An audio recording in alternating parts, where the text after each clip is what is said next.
Booth पर अगर अपनी कमेटी खड़ा कर दीजिएगा तो निश्चित तौर पर वो वोट आपको मिलेगा और आप चुनाव जीतिएगा। इसलिए हम पार्टी के नेतागण से आग्रह करेंगे कि सब मिलकर पटना सभी पदाधिकारी आएंगे, हम लोग भी सहयोग करेंगे और खास करके हमारे बेलदौर में हम लोग चुनाव लड़ेंगे, वीआईपी पार्टी वहां पे चुनाव लड़ेंगे।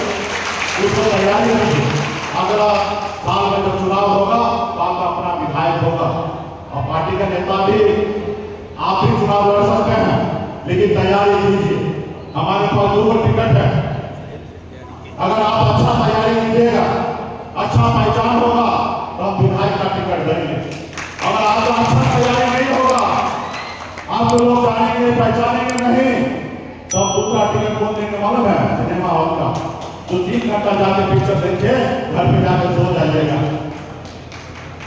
अगर आप टिकट दूसरा हमारे पास है, आपको मालूम है बॉम्बे से आए हैं, फिल्मी दुनिया से आए हैं, तो आपका अगर अच्छा तैयारी होगा तो विधायक का टिकट मिलेगा, अच्छा तैयारी नहीं होगा तो सिनेमा हॉल का टिकट मिलेगा, जाके टिकट पे पिक्चर देख के घर पे सोइएगा। लेकिन वीआईपी पार्टी चुनाव लड़ेंगे, ये कंफर्म है। समय आने पर कौन कैंडिडेट होगा, कैसा होगा, वो हम डिसीजन लेंगे। अभी एक चीज का तो हम कह रहे हैं, आपका तैयारी अच्छा होगा, जो सीट हारा हुआ सीट है सब जगह हमारी दावेदारी पेश होगा, इस पर अधिक से अधिक सीट हम लड़ेंगे। आपको भी पता है वीआईपी पार्टी मजबूती से इंडिया गठबंधन के साथ है और जो गलती पूर्व में हो गया इसमें, वो गलती अभी कोई दोहराने वाला नहीं है। ना तेजस्वी जी दोहराएंगे ना मुकेश दोहराएंगे, हम दोहराएंगे तो हम भी जीरो और वो दोहराएंगे तो वो भी जीरो होंगे। और फिर आपको किसी पे भरोसा करना क्यों है भाई? अपने पे भरोसा कीजिए, अपने पैरों में अपने जानों पे भरोसा कीजिए, अपने लोगों के साथ खड़ा रहिए, दुनिया आपके सामने में झुकेगा साथियों। अगर आपके पास वोट होगा तो दुनिया आपके सामने में झुकेगा, अगर आपके पास वोट नहीं होगा तो कोई नहीं पूछने वाला साथियों, कोई नहीं आपको पूछेगा। कौन गठबंधन करेगा ये डिसीजन हम लेंगे साथियों, वो सामने वाला डिसीजन ना ले। 2019 में भी हमने डिसीजन लिया कि हमको किसके साथ गठबंधन करना है, 2020 में भी हमने डिसीजन लिया, हमने गठबंधन तोड़ा, हमने डिसीजन लिया कि किसके साथ गठबंधन करना है, और 2024 में भी हमने डिसीजन किया कि हमको किसके साथ गठबंधन करना है। हम बड़े वाले के साथ हम सोचे नहीं करना है तो हमने नहीं किया साथियों, हम नहीं किए। आने वाला समय में 1 साल है आपके पास समय, मजबूती से संगठन को खड़ा कीजिए, अपना सरकार बनाइए, अपना अधिकार पाइए। आज हमारे लोगों को मार पीट कर फेंक देता है, कोई सुनने वाला नहीं है, जेल उनका बंद कर देता, थाना पुलिस कोई नहीं सुनता। ये आपकी ताकत है। आप देख रहे हैं ना कि बिहार में किस तरीके से चल रहा है, जिसकी लाठी उसकी भैंस। इसलिए सरकार आप अपना बनाइए, आपको अधिकार मिलेगा। तो यही कहकर मैं अपनी वाणी को समाप्त करता हूँ और हम अपने जिला अध्यक्ष को मैं कहना चाहूँगा कि बीच में आप तबीयत आपका खराब था, आज नहीं है, ये गलती किसका है? ये गलती आपका है साथियों, आपका गलती है।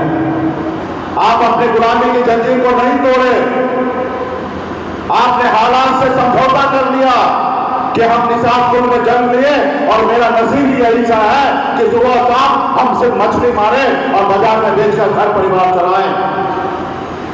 नहीं, हमारा नसीब ऐसा नहीं है।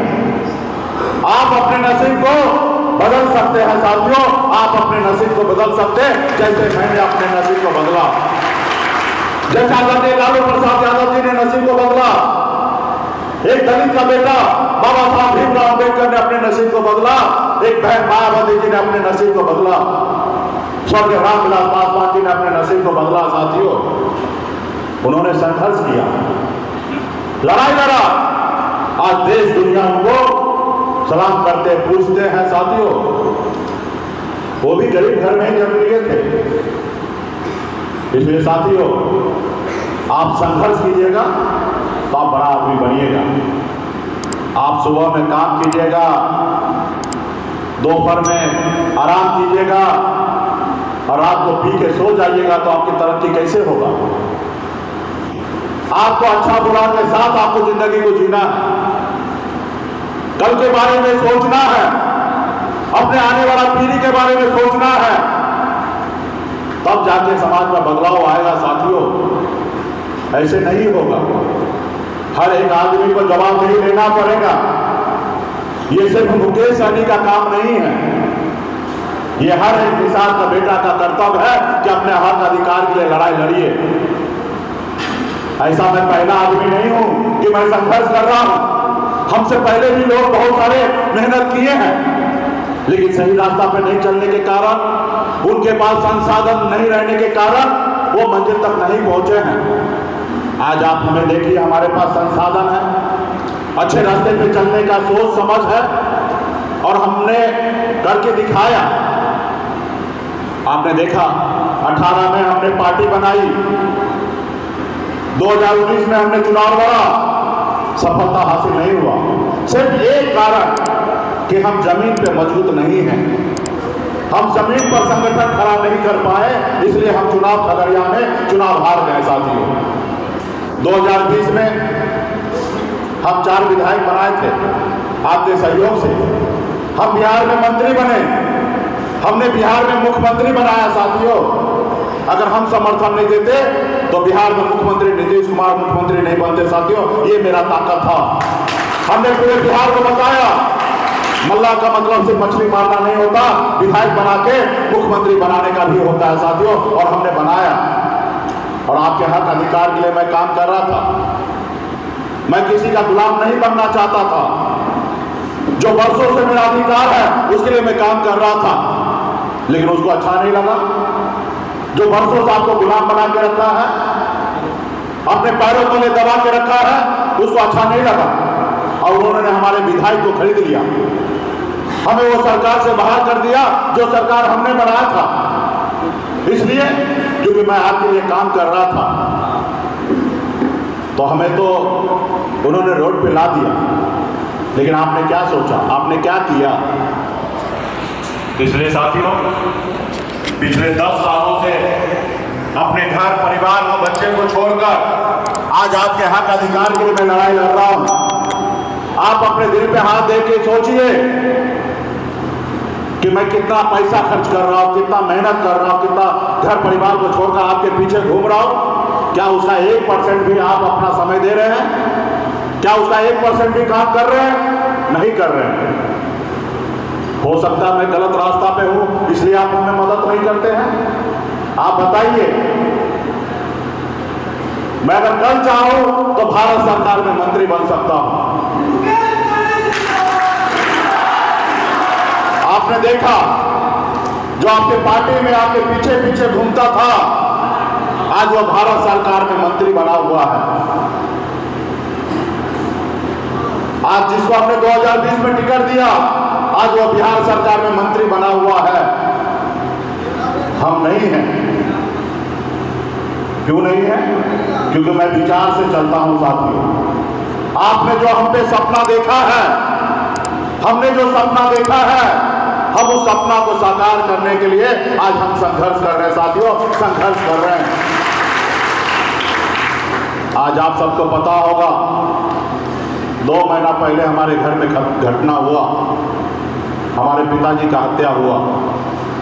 जितना मैं अपने समाज के हक अधिकार के लिए लड़ाई लड़ता हूं, अगर उसमें से 1% भी अगर समय अपने घर परिवार के लिए अगर मैं देता तो आज हमारे घर में ऐसा घटना नहीं होता।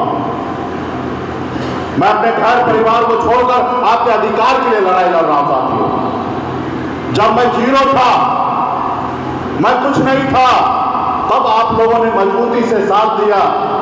यही खगड़िया जिला है, एक एक नेता मजबूती से खड़ा होते थे और वीआईपी हमें निषाद विकास संघ और वीआईपी को मजबूती से साथ दिए।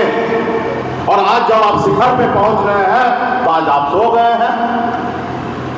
आज आपको पता है क्या जितना मेहनत कीजिएगा, जितना संघर्ष कीजिएगा, उतना आने वाला समय में फायदा होगा। आप इंडिया गठबंधन के सहयोगी हैं, आपको पता है कि आपके पास 10% वोट है। आप जिनके साथ रहिएगा निश्चित तौर पे सरकार बनेगा, और जब सरकार बनेगा तो आपका अधिकार प्राप्त होगा साथियों। अगर 10% वोट मजबूती से अपने गांव घर में जाकर समझाकर अपने पक्ष में कर लीजिएगा तो वो दुनिया का कोई ताकत नहीं है कि वीआईपी पार्टी को और इंडिया गठबंधन को कोई हरा सकता है साथियों। इसलिए साथियों उसके बावजूद भी सोए हुए हैं। साथियों ये देश पहले गुलाम था। इस देश में पहले राजा महाराजा हुआ करता था। उसके बाद मुगल आया, मुगल इस देश पे राज करने लगा। उसके बाद अंग्रेज आए, वो हमारे देश पे राज कर रहे थे। उसके बाद आपके पूर्वज ने, हमारे पूर्वज ने पौने 200 साल तक लड़ाई लड़ा अंग्रेज से, तब जाके हमें आजादी मिला है साथियों। और आजादी के बाद बाबा साहब भीमराव अंबेडकर ने आज 5 किलो चावल मिल जाता है। आपको लगता है आपका बच्चे का भविष्य बन गया? क्या 5 किलो चावल से आपका कल्याण होगा? नहीं होगा। आपके बच्चे के पढ़ने के लिए अच्छे स्कूल की व्यवस्था करना पड़ेगा। आपके बच्चे को इलाज कराने के लिए अच्छे स्कूल की हॉस्पिटल की व्यवस्था करना पड़ेगा। आज हमें आरक्षण मिल जाएगा तो आज हमारे 15% हमारे युवा जो पढ़ लिख कर रोड पे घूमता है, उनको रोजगार नहीं मिलता, आज उसको सरकारी नौकरी मिलेगा, चाहे वो सीओ, वीडियो, कलेक्टर सब बनेगा। इसके लिए कौन सोचेगा? हर एक माँ बाप का कर्तव्य है साथियों कि अपने बच्चे का, परिवार के लिए कुछ ना कुछ करे। हर माँ बाप अपने बच्चे के लिए घर बना के जाता है, जमीन खरीद के जाता है। कोई माँ बाप उस जमीन को बेचकर और घर को बेचकर नहीं जाता है। तो उसी तरीके से आपको अपने बच्चे के लिए लड़ाई लड़ना पड़ेगा। आप जवाबदेही हमारे ऊपर छोड़ देते हैं कि मुकेश साहब नहीं करेंगे। अरे हम कैसे कर लेंगे अकेला? आज इस मुकाम पे आप पहुंचे, अकेले थोड़े पहुंचे हैं। आप लोगों का साथ मिला, आपने कहा संगम आप आगे बढ़ो, हम आपके साथ हैं। तब लालू प्रसाद यादव जी हमें नेता माना, तब मोदी जी हमें नेता माने, तब हमसे गठबंधन करते हैं। और गठबंधन में अगर हम चुनाव हारते हैं तो उसका एक ही कारण है कि हम जमीन पर मजबूती नहीं कर पाते, बूथ हम मजबूत नहीं कर पाते, संगठन अच्छा से नहीं चलाते हैं। गरीब को जब समय आता है उसको मदद नहीं करते हैं। जब उसको समस्या होता उस समय में हमारे पार्टी के नेता फोन नहीं उठाते हैं। फोन उठाइए भाई, उनके घर पे उसको दुख तकलीफ में जाइए, तब ना वो आपके साथ खड़ा रहेगा। कोई किसी का